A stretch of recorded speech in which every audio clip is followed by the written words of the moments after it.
షాంపూలు ఉంటాయంటవా? నమస్తే సార్. ఎవడరా నువ్వు? అలా బాగుమారింది సార్. పేరేంది? సతీష్ సార్. ఏం చేస్తుంటావురా? దుబాయ్లో పనిచేస్తా సార్. మా స్టేషన్ రాలే నువ్వు? బాగా దొడికెట్టింది సార్. బానే ఉన్నావు కదరా మొత్తము? గులాబ్ జామున్ తిన్నా సార్. గులాబ్ జామున్ తింటే దొడ్డు తగ్గుతా అదరా? అవుతా సార్.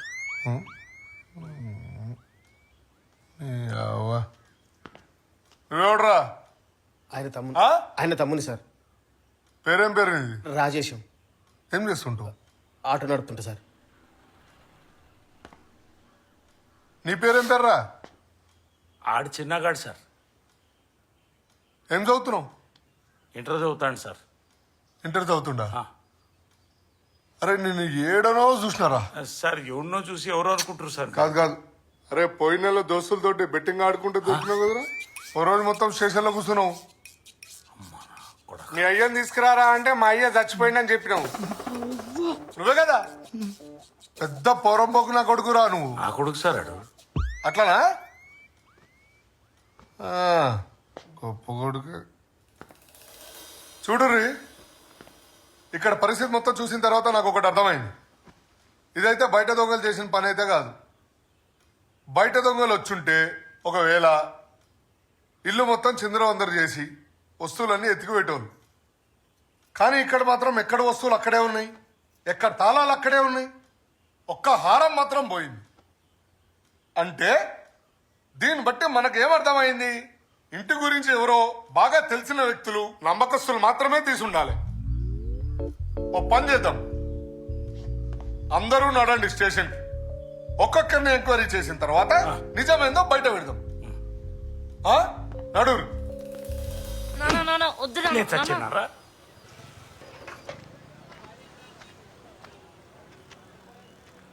నువ్వు వచ్చినావేంద్రా?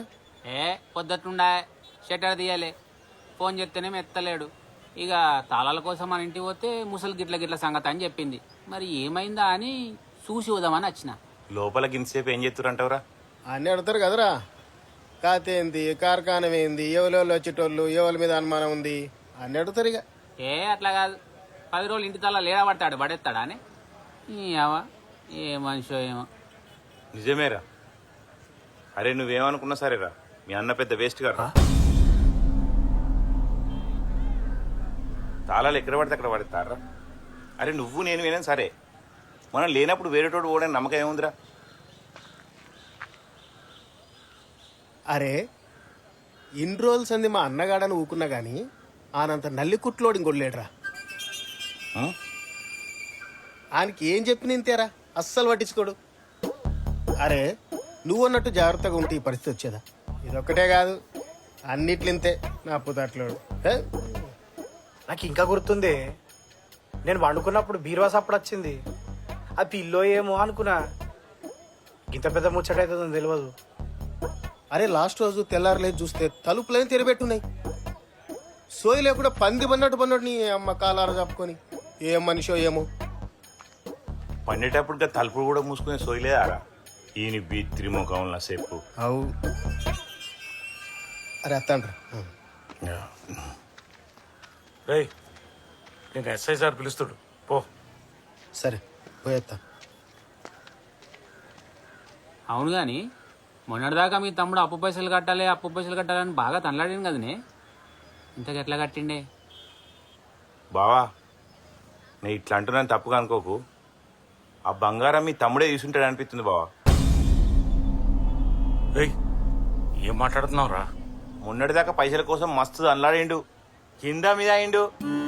మళ్ళా సడన్లీ ఏమైందో తెలియదు. అప్పుడు మ్యాటర్ క్లియర్ అయింది అన్నాడు. అరే అన్ని పైసలు ఎడికెళ్ళి తెచ్చినవరా అంటే సప్పుడు ఎత్తలేడు.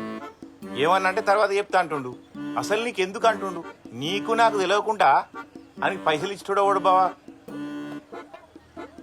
అరే నేనేమన్నా తప్పు మాట్లాడినారా? తప్పేం లేదు. అంతకుముందు నేను ఎన్నిసార్లు పిలిచినా కానీ దావత్ ఖచ్చితోడు కాదు. ఆ 10 రోజులు మాత్రం ఆయనకి ఎన్ని పనులను ఇడిచిపెట్టుకుని వచ్చిండు బావా. అని ముఖం వల్ల కొంచెం కూడా అప్పు కడదామని టెన్షన్ లేదు బావా. బావా పైసా అనేది మనిషిని ఎంతకైనా దిగదారుస్తుంది. ఇక నేను చెప్పే కాడికి చెప్పినా ఈ తర్వాతనే ఇట్టాం.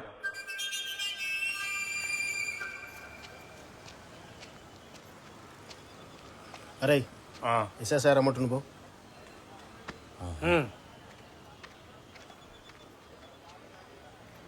అవునే, మీ బామారిది ఎప్పుడు అడిగినా దుబాయ్లో పని చేస్తా అంటాడు.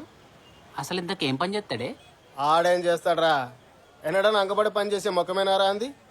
తాగుబోతు నా కొడుకు. ఎప్పుడు చూసినా ఆనిగిలికి ఈనిగిలికి పేకాట ఆడతాడు, తాగుతాడు, తింటాడు, పంటాడు. అన్న నువ్వేమని అనుకున్నా ఒక విషయం చెప్తా. నాకెందుకు ఈ సత్తిగాని మీద ఫుల్ డౌట్ కొడుతున్నాను.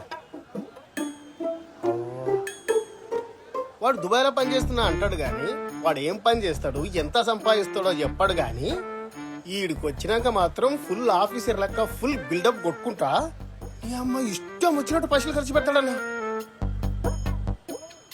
అరే అంతెందుకు, మొన్న 10 రోజులు తిని తాగినాం కదా, మమ్మల్ని ఒక్క పైసా కూడా ఖర్చు పెట్టనీయకుండా పుట్టినాలు పుట్టినట్టు మొత్తం వాడే ఖర్చు పెట్టిండన్నా.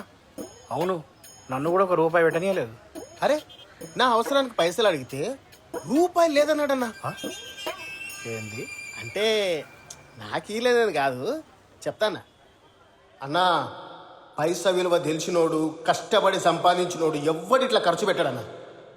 ఖచ్చితంగా అది ఇన్ పని అన్నా. అరే సీను, ఎస్ఐ సార్ రమ్మంటుండు.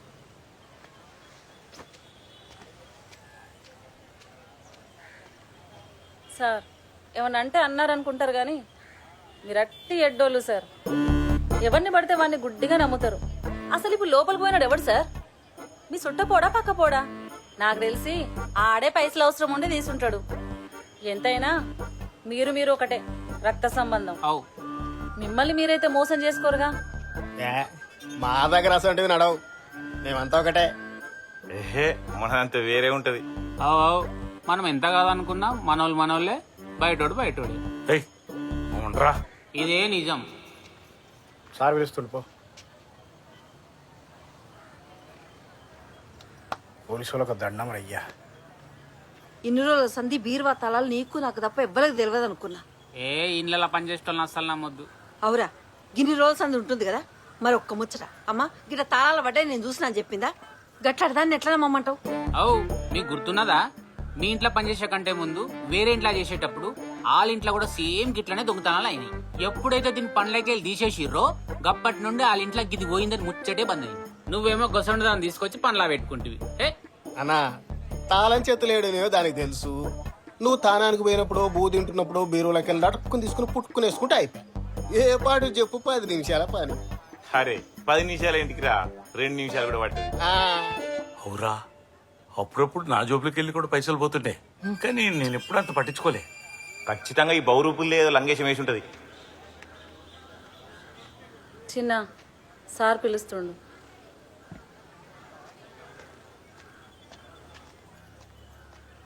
చిన్నపిల్లోడు.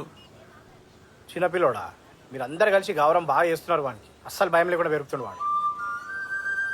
అన్న వాడికి ఇంతంత లేడు, వానికి అంత పెద్ద బండి, ఐఫోను, సోకులా అన్న. ముందు వాడు అడిగినా నీ ఒనిచ్చి బంద్ చేయి. మరీ అధ్వానం తయారవుతున్నాడు.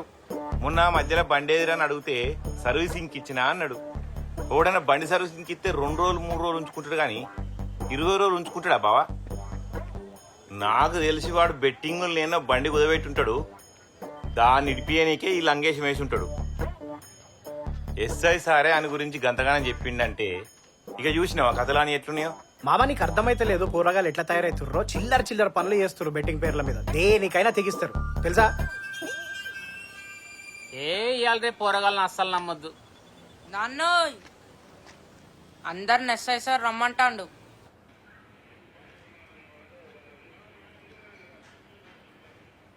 అరే ఏం ఫ్యామిలీ రా మీది? అందరు హౌలగాళ్ళే ఉన్నారు. అరే మీ ఇంట్లో ఒక్కొక్కరికి ఒక్కొక్క చరిత్ర ఉందిరా. అరే నా ఇన్నేళ్ల సర్వీస్లో ఎన్నో చిల్లర కేసులు చూసినారా బాయ్, మరి గింత అధ్వానమైన కేసు మాత్రం చూడలేరా బాయ్ నేను. కానీ మిమ్మల్ని అందరినీ ఎంక్వైరీ చేసిన తర్వాత నాకు ఒక్కటి మాత్రం క్లారిటీ వచ్చిందిరా. మీ దాంట్లోనే ఎవరో దొంగన్నారా.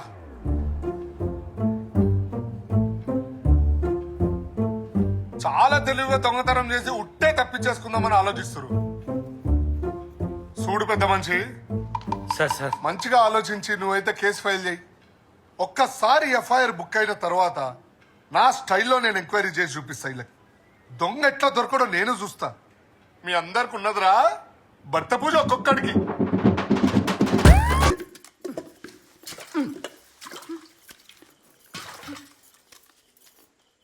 10 రోజులు పెళ్ళాం ఊరికి పోతే తాగి తందనాలాడి కొంపంతా నాశనం చేసిండ్రు.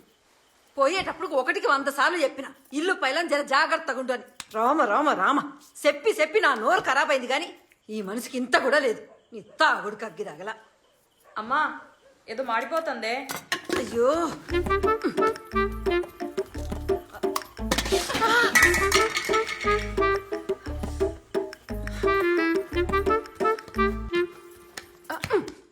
దుడ్డో ఎందుకంటే బర్రె లెక్క వన్నావు. గట్టటి పోయి పని చేస్తే తప్పైతే అది. ఎప్పుడు చూసిన ఫోన్ తలకాయలు పెట్టి ఏదో గెలుకుడు కావాలి, సోకులు కావాలి. నద్దు కానీ నా బిడ్డ సంటి బిడ్డ ఎప్పటికి పుట్టద్దు. ఒక్క పని శాత కాదు. గీడు నొప్పులా గాడ పెట్టవు. ఇగో ఇట్లా తయారైతామని తెలిస్తే గప్పుడే నోట్లో మందు బస్ చంపుతుంటే అయ్యంతే పోరగాలని.